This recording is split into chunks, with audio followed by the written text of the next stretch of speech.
them both personally about where their injuries stand and where their rehab stands as well. Kevin seems to be a little bit further along than Kyrie at this point.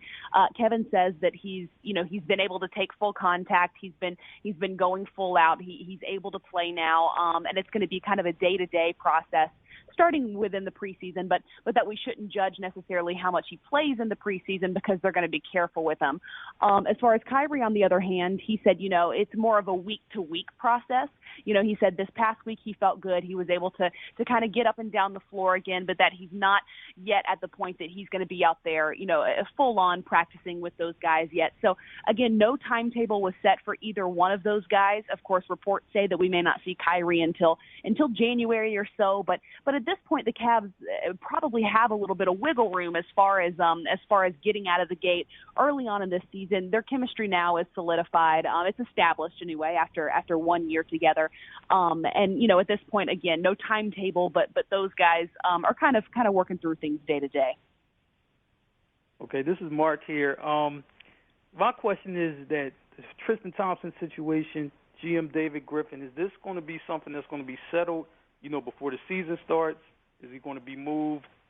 Just what are your thoughts on that?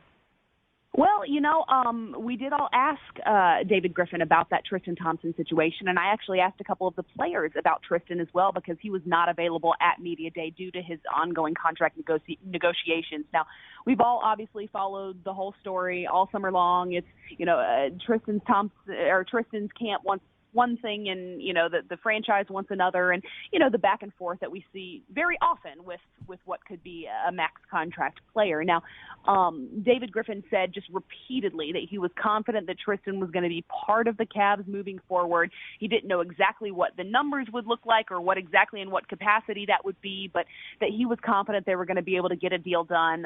Both Kyrie and LeBron kind of echoed the sentiment that he's a huge part, a vital role in what they're trying to accomplish there in Cleveland. So everybody seemed to mirror that same thought, which is that they're confident a deal is going to get done. But as of now, the way that things are working is that he actually has until October 1st, which is now Thursday, right? 2 days away, in order to either reach an agreement with the Cavs, or he'll be able to sign a 1-year qualifying offer, which is worth $6.9 million. And then that would make him an unrestricted free agent next summer. So I would imagine that the Cavs would probably like to avoid that kind of situation. So it wouldn't shock me to see in the next couple of days a deal get done with the Tristan camp.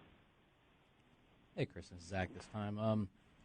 Going into this David Blatt's second year, we saw all the problems that they had with him, and was LeBron actually the one coaching the team, all that. Do you think that Blatt can lead them to the promised land this year? Well, that's one of the things I actually asked Coach Blatt on Monday, and it's funny because he and I had a little moment prior to Media Day that we were told by one of the PR staff that I was actually the first person to ever interview him as a head coach in the NBA, and we kind of looked back and giggled, and it was like, my goodness, that feels like a lifetime ago, because at the time my questions were, what's the thoughts on who this franchise is going to select? How do you think Andrew Wiggins may fit into the scheme here? And, and all of that. And then, of course, LeBron James comes home. Kevin Love ends up in Cleveland, and everything changed. So it's been just a whirlwind of a year for David Blatt. And that's one of the things that he said to me was that, there was no way to prepare for what all he was going to endure in year one, and that he feels a lot more prepared for year two now. And one of the things that he said is, he addressed that relationship with LeBron, and he said, when you're coaching who is arguably the greatest to ever play the game, now his words, he said, that relationship is going to be constantly evolving. So he talked about that relationship as well, and just kind of the mood, on Monday as opposed to this past season is experience. It's that these guys they've been there and they've done that and they know what it takes to get there. So it seems to be a lot more business minded now, and it seems like everyone from top to bottom knows what it is that they're taking on for this upcoming season. Well, speaking of the guy who runs the city of Cleveland, LeBron James, you were at his shoe launch over the weekend. You were saying that, it was a madhouse and a circus-type atmosphere for that. For Media Day, how was it for LeBron's shoe launch? Yeah, it was. I mean, and I just feel just so hugely humbled for 2 years in a row getting to host LeBron's shoe launch, because he's just. I mean, he's a hugely special player, but he's a special human being as well. And what he does for his hometown, for the city of Akron, I think is likely unmatched as far as his philanthropic efforts go. I mean, in potentially the history of the game.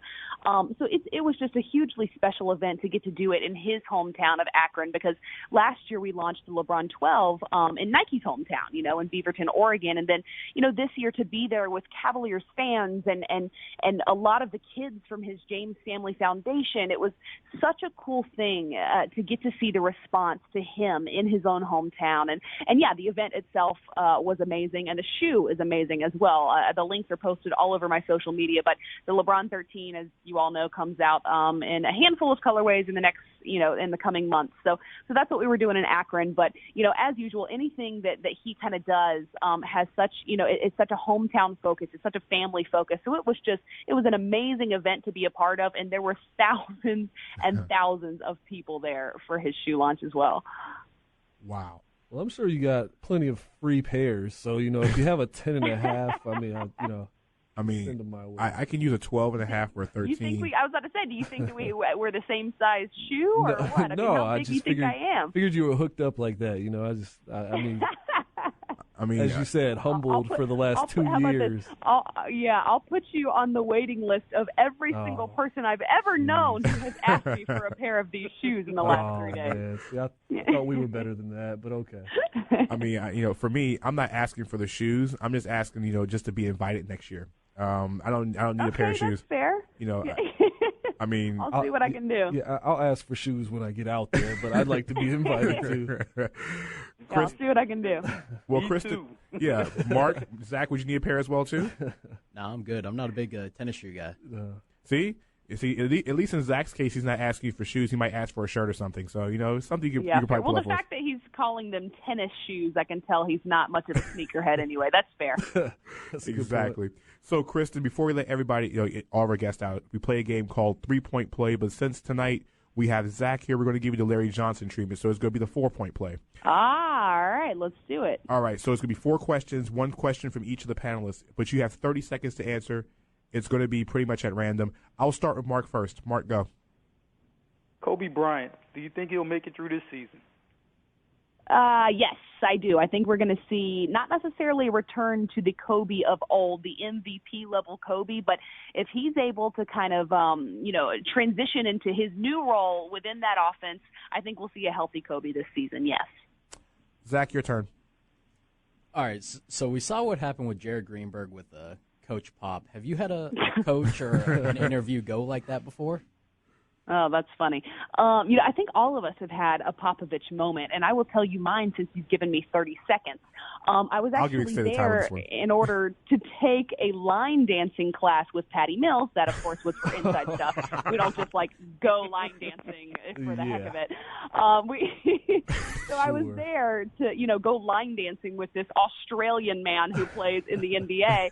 And I was kind of looking over my stuff and standing, to the side as Coach Popovich did his presser and talked to our guys. And he looks at me and says, "So what do? You just stand there and don't do a damn thing?" I'm like, "Oh, well." And then I'm like, I couldn't think of why I was there. Like, wait, hang on, I'm here for a reason, but I can't think of it. And then I'm like, line dancing with one of your players. And I'm like, that's probably the wrong answer. So, yeah, I think that we've all had a Popovich moment at this point. And they're becoming funnier and funnier, and he knows it. Yeah, I think he enjoys it. You know what, Kristen? For that one, normally 30 seconds, but we had to give you extended time for that one. Had to hear that story. Yeah, matter of fact, is there video evidence of that? Because, they say pictures or it didn't happen, so I'm going to say video or it didn't happen on this one. I may be able to look somewhere for that. Okay. There's definitely video of Patty Mills and I line dancing, if that's what you're looking for. We got that all. That would be interesting, too, I suppose. If we can get a hold of that, it will go on NBAFCP.com. Or FCPRadio.com immediately, and also through social media because we got that copy of that. My question for you, Kristen, is on your Twitter page, there is a video, speaking of video, of you attempting to throw an alley-oop to LeBron James. How many times did it take you to actually connect on that? Because I saw a number on there I wasn't particularly sure about, but is that number correct?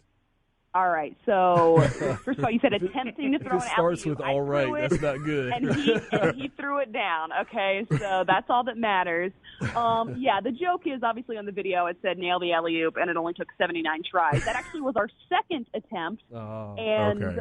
What was funny is that the first go around, I actually hit it. It hit the backboard and then hit the rim, which he wasn't able to grab and throw it down. And he was like, "How are you this not good at this?" And I'm like, "He's like, didn't you play basketball your entire life?" And I'm like, "Yeah, but I never played with a chick I could throw an alley-oop to. I've never thrown an alley-oop in my life." So that was actually my second attempt at an alley-oop ever, and it happened to be with LeBron James. So I guess not too bad, right?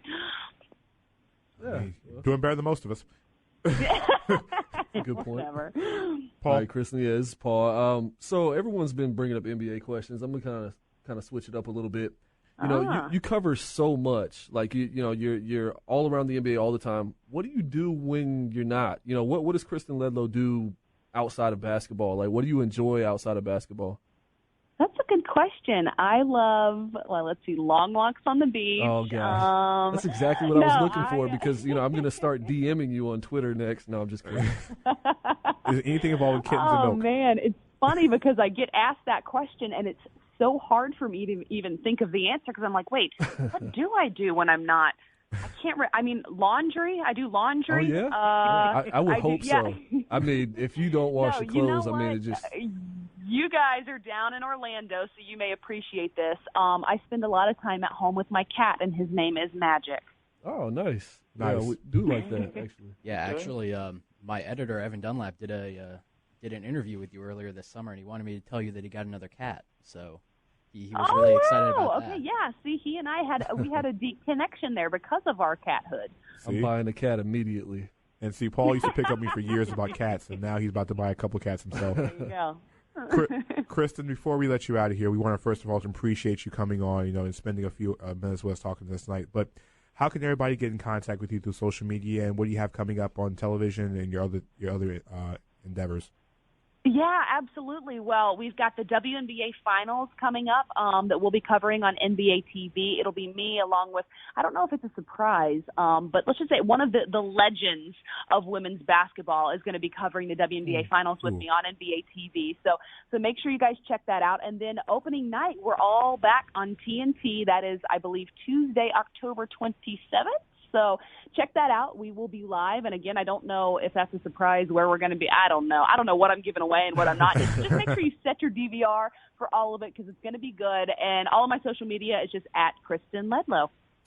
Kristen Ledlow, thank you very much for coming on tonight. We have to do this again because I'm pretty sure you have some more tremendous stories to tell us about your endeavors in the NBA. Oh, I do. You ask me the right questions, and I can go on for days. I promise you that. We appreciate you coming on. We'll do this again very soon. All right. Thanks for having me. Right, Thanks, Kristen. Thanks. After the break, we are giving away NBA Live 16 as well as NBA 2K16. I wonder who's going to get those. This is the NBA Full Court Press, sponsored by SOFOELLC. Right back after the break.